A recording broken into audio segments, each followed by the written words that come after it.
Почистване с прахосмукачка.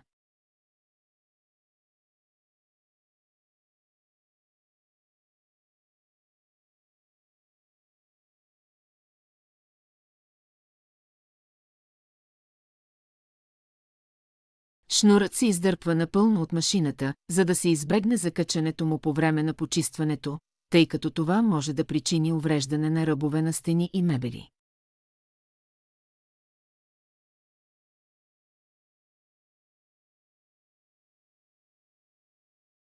Включете щепсела в контакта.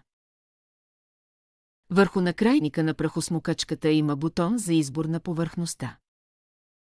Винаги проверявайте дали е с правилната настройка, килим или твърд пот. По този начин се избягва надръскване на твърди подови повърхности и накрайникът се плъзга по-гладко. Накрайникът на прахосмукачката може да бъде свален с помощта на бутона точно над него. След това могат да бъдат прикрепени други аксесуари.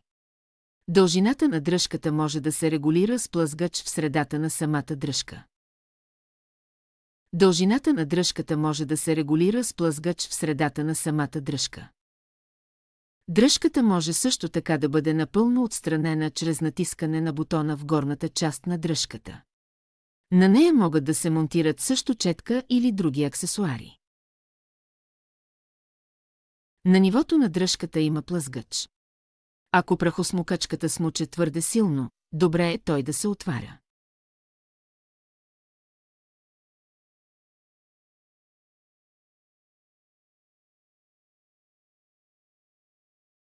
Бутонът за включване или изключване на уреда обикновено е върху самия уред.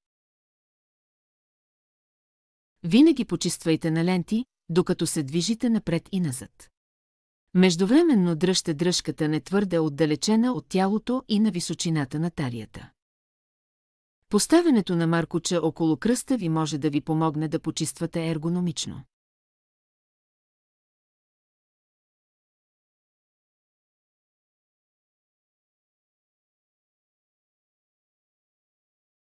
Винаги премествайте по малки мебели и предмети и почиствайте под дивани, легла и други мебели.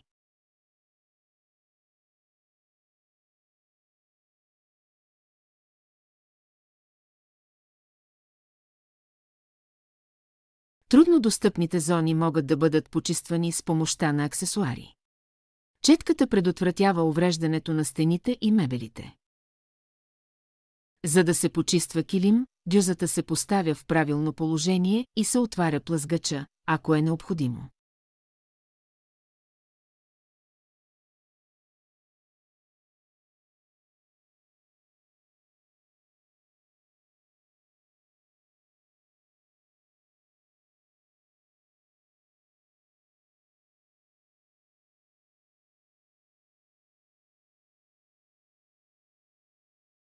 В края на почистването проверете отвора на накрайника на прахосмукачката, докато тя все още е включена.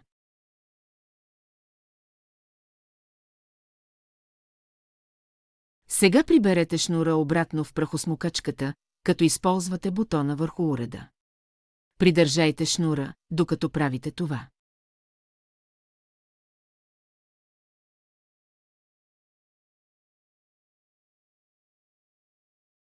Договорете с клиента си кой ще изпразни контейнера или турбичката на прахосмукачката. Това ваша работа ли е? Ако отговорът е да, контейнерът се изпразва след всяко почистване. Турбичката не трябва се сменя, докато не се напълни. Към следващото видео.